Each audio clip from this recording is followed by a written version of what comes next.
दोस्तों आज पूरी दुनिया कोरोना वायरस जैसी महामारी से जूझ रही है।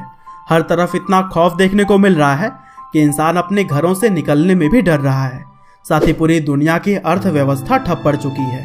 लेकिन वहीं चाइना लगातार अपनी इकोनॉमी को मजबूत करता जा रहा है। जहां वो एक तरफ कोरोना वायरस जैसी महामारी का फायदा उठाकर दुनिया भर में मास्क और पीपीई किट्स को महंगे दामों में बेच रहा है, वहीं दूसरी तरफ वो कमजोर देशों को भारत के खिलाफ भड़काकर खुद को और ताकतवर बनाने में लगा हुआ है। क्योंकि नेपाल को उसने उकसाकर भारत के साथ जमीनी विवाद करवाया, तो वहीं लगातार पाकिस्तान में पल रहे आतंकवादियों तक पैसे पहुंचाने का काम भी चाइना ही करता है।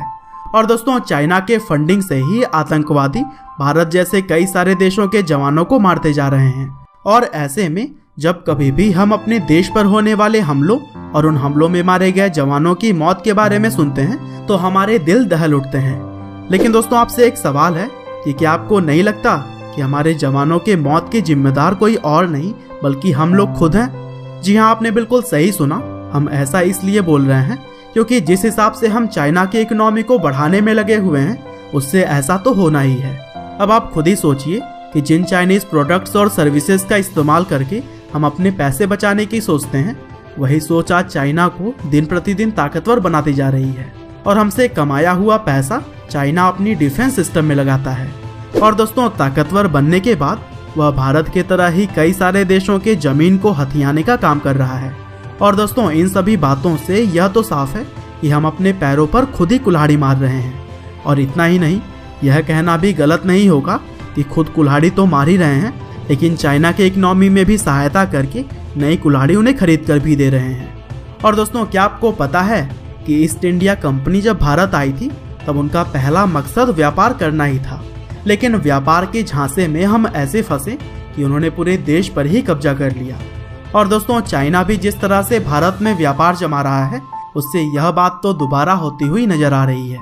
और दोस्तों क्या आपको पता है कि कुछ दशक पहले तक चाइना सिर्फ प्लास्टिक के प्रोडक्ट्स ही दुनिया भर में एक्सपोर्ट करती थी, लेकिन आज समय ऐसा आ गया है कि हर 5 में से 1 या फिर 2 चीज हम चाइना का ही इस्तेमाल करते हैं। और केवल हम ही नहीं बल्कि और भी कई सारे देश चाइना के इस चालबाजी में फंसते जा रहे हैं। और दोस्तों यही वजह है कि चीन आज दुनिया भर का नंबर 1 मैन्युफैक्चरर बन चुका है। और सिर्फ इतना ही नहीं, सॉफ्टवेयर और आईटी के फील्ड में भी चाइना का कोई जवाब नहीं है। तभी तो उसने मोबाइल फोन से लेकर उसमें इंस्टॉल होने वाले एप्लीकेशंस तक में अपना कब्जा जमा रखा है। और दोस्तों Xiaomi, Vivo, Oppo और Realme की तरह ही कई सारे चाइनीज फोन सबसे ज्यादा बिकते हैं, तो वहीं टिकटॉक, शेयरिट, हेलो और यूसी ब्राउजर की तरह ही सैकड़ों चाइनीज एप्लीकेशंस भी हमारे फोन में इंस्टॉल होते हैं।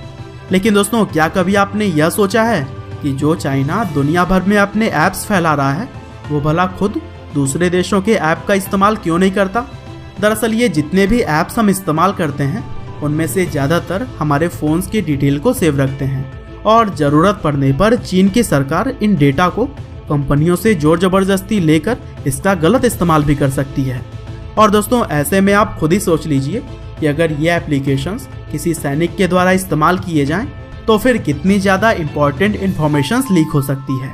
और इसीलिए अमेरिका में चाइनीज़ एप्लीकेशंस बॉर्डर सिक्योरिटी में लगे हुए जवानों के लिए बैन है। और दोस्तों आपको यह बात जानकर भी हैरानी होगी कि चाइना कभी भी दूसरे देशों के ऐप को अपने देश में इस्तेमाल करने की इजाज़त नहीं देता। दरअसल आपको पूरी दुनिया में जहां फेसबुक और व्हाट्सएप जैसे ऐप हर मोबाइल में ही देखने को मिल जाएंगे, वहीं चाइना में ये दोनों ही ऐप पूरी तरह से बैन है। और दोस्तों वहां पर व्हाट्सएप की जगह WeChat और फेसबुक की जगह वहां के लोग renren.com का इस्तेमाल करते हैं। और दोस्तों वहाँ के ज़्यादातर एप्लीकेशन या फिर वेबसाइट पूरी तरह से चाइनीज़ लैंग्वेज में होते हैं। और दोस्तों अगर बात करें सर्च इंजन की तो वहाँ पर गूगल का इस्तेमाल ना करके खुद का ही एक सर्च इंजन बनाया हुआ है जिसका नाम है baidu.com। और दोस्तों इन्हीं सभी वजहों से मैं यह कह रहा हूँ कि हमें अपनी आँखों को खोलने की ज़रूरत है, क्योंकि आत्मनिर्भर भारत के बारे में जो हम बातें करते हैं वो तभी बन पाएगा जब हम इस तरह का इंफ्रास्ट्रक्चर डेवलप करेंगे जहां पर हमारे ही देश की अधिकतर चीज़ें हम इस्तेमाल करें। हाँ, हो सकता है कि ऐसे कदम उठाने में हमें थोड़ा सा समय लगे, लेकिन आज से इसकी शुरुआत हमें कर देनी चाहिए। और दोस्तों रही बात अगर एप्लीकेशंस या फिर सॉफ्टवेयर्स की, तो वो तो हमारे हाथ में ही है। हम ऐसे एप्लीकेशंस का इस्तेमाल क्यों करें जो कि हमारे देश के हित में नहीं है। बाकी दोस्तों उम्मीद है कि आपको हमारी यह वीडियो जरूर ही पसंद आई होगी, और अगर हाँ तो इसे ज़्यादा से ज़्यादा लोगों तक पहुँचाना आपका कर्तव्य बनता है। और आप अपनी राय भी हमें कमेंट बॉक्स में ज़रूर बताइएगा। साथ ही ऐसे ही नॉलेजेबल वीडियोस के लिए लाइव हिंदी को सब्सक्राइब करें, साथ ही बेल आइकन को भी दबाना ना भूलिएगा। आपका बहुमूल्य समय देने के लिए बहुत बहुत धन्यवाद।